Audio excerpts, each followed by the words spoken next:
31st night కి farm house book చేసుకుని friends తో ఎంజాయ్ చేయాలనుకుంటున్నారా? అయితే వెంటనే డోసే యాప్ ని డౌన్లోడ్ చేసుకుని బుక్ చేసుకోండి.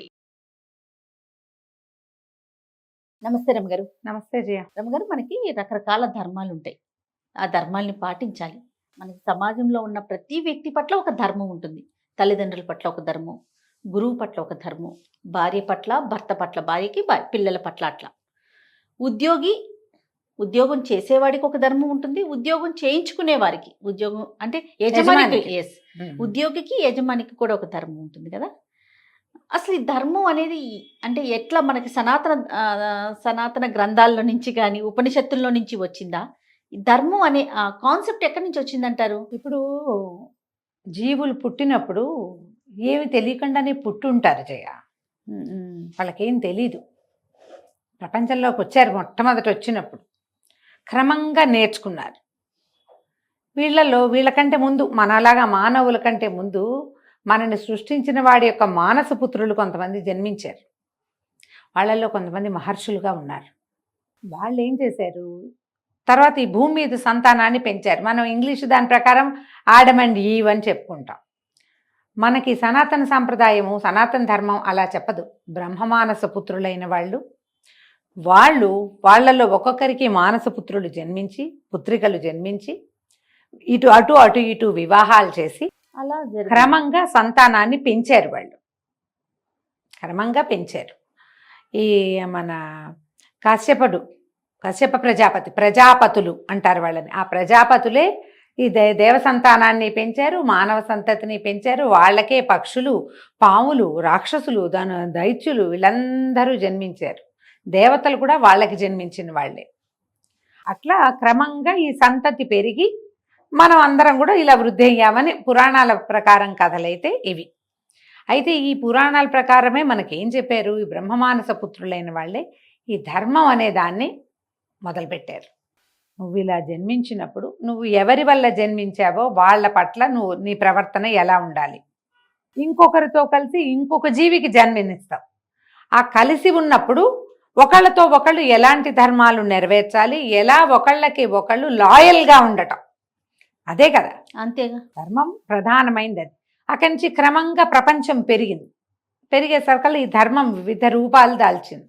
నీరులాగా ఏ పాత్రలో పోస్తే ఆ పాత్రకి తగినట్టుగా ఆ ధర్మాచరణ ఉండాలి. ఇప్పుడు మనం ఒకళ్ళమే, అదేదో ధర్మం అంటే ఒక ధర్మమే ఆచరిస్తున్నామా మనము? కాదుగా.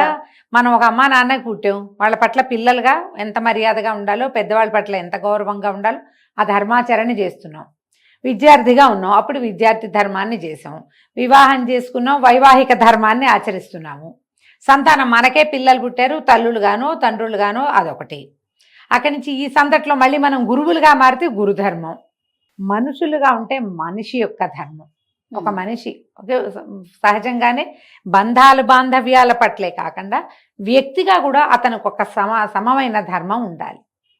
ఈ ధర్మాచరణ వివిధ రూపాలు దాలుస్తూ ఉంటుంది. ఇప్పుడు నువ్వు చెప్పినట్టు యజమాని, ఉద్యోగి అనుకో. ఒక యజమాని, ఆయనకి ఏదో పని ఉంది, పొలం ఉందో, ఇల్లుందో, వాకిలుందో, వ్యాపారం ఉందో, దాంట్లో సహాయకుడుగా ఒకరిని పెట్టుకున్నారు, ఒక వ్యక్తిని పెట్టుకున్నప్పుడు అతనికి ఆ పనికి, శ్రమకి తగిన డబ్బులు, జీతం ఇవ్వటం ధర్మం. వాడి కష్టం సుఖం కనుక్కోవటం ధర్మం. వాడిని శక్తిని అంటే టేకెన్ గ్రాంటెడ్గా చేసి వాడిని పిండేసి వాడి అలసటకి కారణం కాకూడదు, అదొక ధర్మం.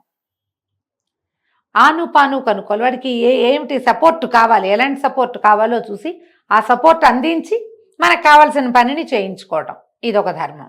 ఇప్పుడు ఇంత పని చేస్తుంటే వాడు వేళకి 3 పూటలా భోజనం చేస్తున్నాడా? ఆ భోజనానికి సరిపడా మనం ఇచ్చిన డబ్బు సరిపోతుందా? మనం ఆపుతున్న సమయం చాలుతోందా? వాడికి ఇతరత్ర శారీరక అవసరాలు ఏమైనా వస్తున్నాయా? అనారోగ్యం వస్తుందా? ఇతనితో ఉన్న కుటుంబం, ఏ వ్యక్తి అయితే మన దగ్గర ఉద్యోగిగా ఉన్నాడో అతని యొక్క కుటుంబం ఏంటి, ఆ కుటుంబం యొక్క అవసరాలు ఏమిటి, ఆ అవసరాల్ని మన పని వల్ల ఇతను ఫుల్ఫిల్ చేయలేకపోతున్నాడేమో, ఇవన్నీ ఆలోచించి యోగము క్షేమము కనుక్కోవటం. యోగక్షేమం వహామ్యహం అన్నాడు కదా భగవానుడు. అలాగే ఈ యోగక్షేమాలని యజమాని కనుక్కుంటూ ఉంటే, చూస్తూ ఉంటే ఏడాదికి ఏడాది అదే పని ఉంటుంది.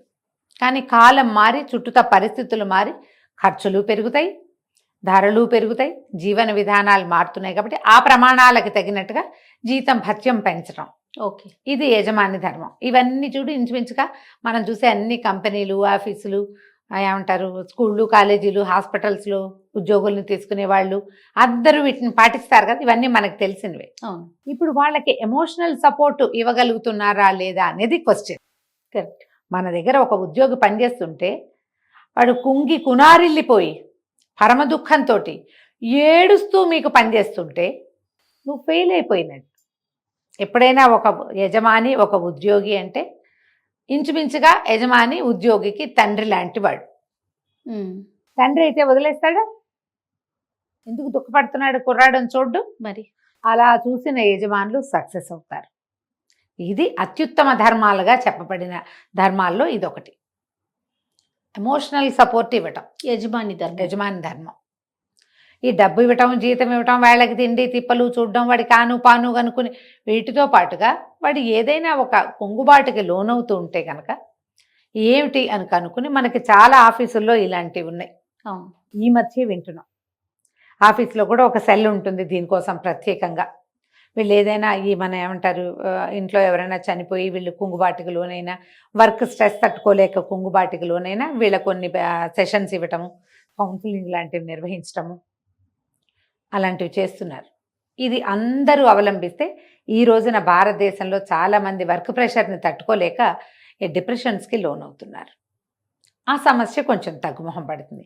ఈ ప్రెషర్ అంటే కేవలం సాఫ్ట్వేర్ వాళ్ళకి ఐటీలోనే ఉంటుందని అనుకోవద్దు. స్కూళ్ళల్లో, కాలేజీల్లో కూడా వర్క్ ప్రెషర్ ఉంటుంది. అవునండి. వాళ్ళని పిండేయటానికి చూడకూడదు. ఒక లెవెల్ దాకా చేసి ఆగిపోవాలి. ఆ లెవెల్ దాటినప్పుడు వీళ్ళకి థ్రెషోల్డ్ అందరికీ ఉండదు కదా. ఒక్కొక్కళ్ళు 4-5 గంటలు పనిచేసేయగలుగుతారు, ఒక్కొక్కళ్ళు 2 గంటలే పనిచేసి కొంచెం గ్యాప్ తీసుకోవాలనుకుంటారు.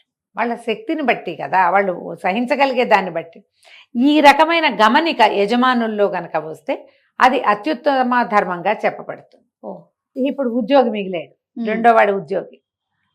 సాధారణంగా చాలా మంది ఏం చేస్తారంటే ఒళ్ళు దాచుకునే గుణం ఉంటుంది జనాలకి. ఈ ఒళ్ళు దాచుకోవడం అంటే ఎంత తీసుకుంటున్నామో ఒళ్ళు కందకుండా ఏదో చేశామని అనిపించి నామకే వాస్తే పనిచేసి ఈ డబ్బు ఎందుకు తీసుకుంటున్నాము అన్న ఇంగితం లేకుండా, వాళ్ళేం మన మేనమావ కొడుకు కాదు, మన యజమాని, మనకి డబ్బు ఇవ్వాల్సిన అవసరం లేదు, ఎందుకు ఇచ్చాడు, మన పనికి ఇస్తున్నాడు. ఈ పని పూర్తిగా ఇవ్వటం చాలా మంది చెయ్యరు, కొంతమంది చేస్తారు. ఉద్యోగి ధర్మం ఏంటంటే నీవు ఎంత సమయానికి ఒప్పుకున్నావో, ఏ పనికి ఒప్పుకున్నారో ఆ పనిని పూర్తిగా ఇవ్వటమే ఉద్యోగి ధర్మం. ఈ సమయంలో సంస్థ పట్ల లాయల్గా ఉండటం, ఏ వ్యక్తులతోటి మనం పనిచేస్తున్నామో వాళ్ళ పట్ల మనం లాయల్గా ఉండటం, నిబద్ధతతోటి వ్యవహరించటం, క్రమశిక్షణతోటి ఉండటం, సమయం పాటించటం. వాళ్ళ సమయాన్ని మనం వాడుకోకూడదు. ఈ లెక్క ఉండాలి మనుషులకి. ఉంటే అప్పుడు ఉత్తమమైన ఉద్యోగులుగా ఉంటారు వీళ్ళు. మీకు దాని తోడు ఇట్లా ఎందుకంటే ఇలా ఉంటే ఏమవుతుంది, ఎప్పుడు కూడా మీరు నిలబెట్టిన ధర్మం అది ఎంత చిన్నదైనా మిమ్మల్ని నిలబెడుతుంది. మీరు గెలవడానికి అది కారణం అవుతుంది. అంటారు కదా రమ్మగారు, ధర్మో రక్షితి రక్షిత. అంతే, ధర్మో రక్షతి రక్షిత అంటే ధర్మం అంటే అదేదో బ్రహ్మ పదార్థం అని దాన్ని ముయ్యడమని భావించద్దు. ఇలాంటిది కూడా మీరు సరిగ్గా ఉద్యోగం చేయటం, సంస్థ పట్ల లేదా ప్రభుత్వోద్యోగులైతే ప్రభుత్వం పట్ల లాయల్గా ఉండటం, సమయాన్ని చక్కగా పూర్తిగా వినియోగించడం పనికి. ఇక దానికి ఆ పని గంటల్లో సొంత పనులు చేసుకోకపోవటం, స్వామి కార్యం స్వకార్యం రెండూ అవుతాయని తెలివితేటలు చూపించకూడదు. అవును, స్వామి కార్యమే చెయ్యాలి. స్వకార్యాలు పక్కన పెట్టాలి. స్వకార్యం కూడా దాని అంతటా అయిపోతే ఓకే, కానీ అది నువ్వు చేయకూడదు, ఇంటెన్షనల్గా చేయకూడదు. ఇవాళ రేపు ఎవరు చేస్తున్నారండి అంటారు, ఎందుకు చేయట్లేదు? లాయల్గా సైనికులు లేకపోతే, వాళ్ళు 24/7 కాపాడకపోతే ఈ భారతదేశం ఇట్లా నుంచునేదా? అది మరి వాళ్ళు పనిచేస్తున్నారు కాబట్టి మనం ప్రశాంతంగా ఉన్నాం. 100% అండి. పోలీస్ వ్యవస్థ పనిచేస్తోంది కాబట్టి మనం ప్రశాంతంగా ఉంటున్నాం. డాక్టర్లు పనిచేస్తున్నారు కాబట్టి పాండమిక్లో బతికున్నాం మనం కదా.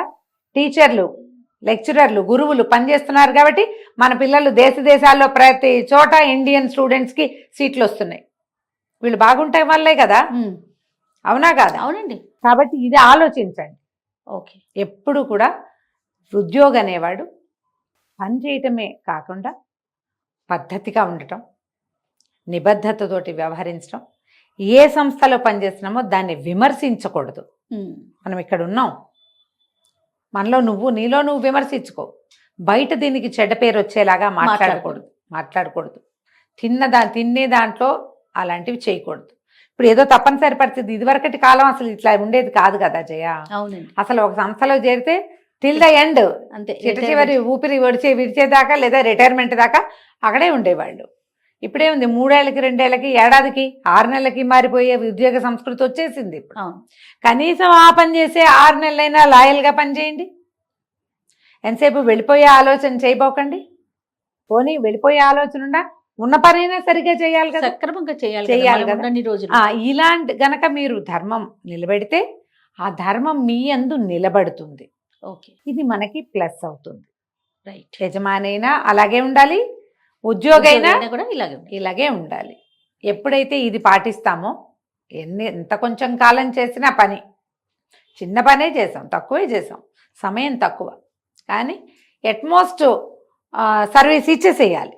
ఓకే, కనుక మనకి ధర్మం నిలబడుతుంది. దీన్ని ధర్మం అంటారు. నువ్వు ఏదో పని చేయటం మానేయటం, ఇంకో చోట చేరటం, అవన్నీ ఏముంది, నీ రోజు రోటి కోసం నువ్వేవో ఒకటి చేస్తావు. నువ్వు ఇందులో ఉన్నప్పుడు ఎంత బాగా ఉన్నావు అనేది ధర్మం, అది ముఖ్యం. అది ధర్మాచరణ. ఆలోచించి చేసుకోవాలంతే. తప్పకుండా. నమస్తే. నమస్తే జయ.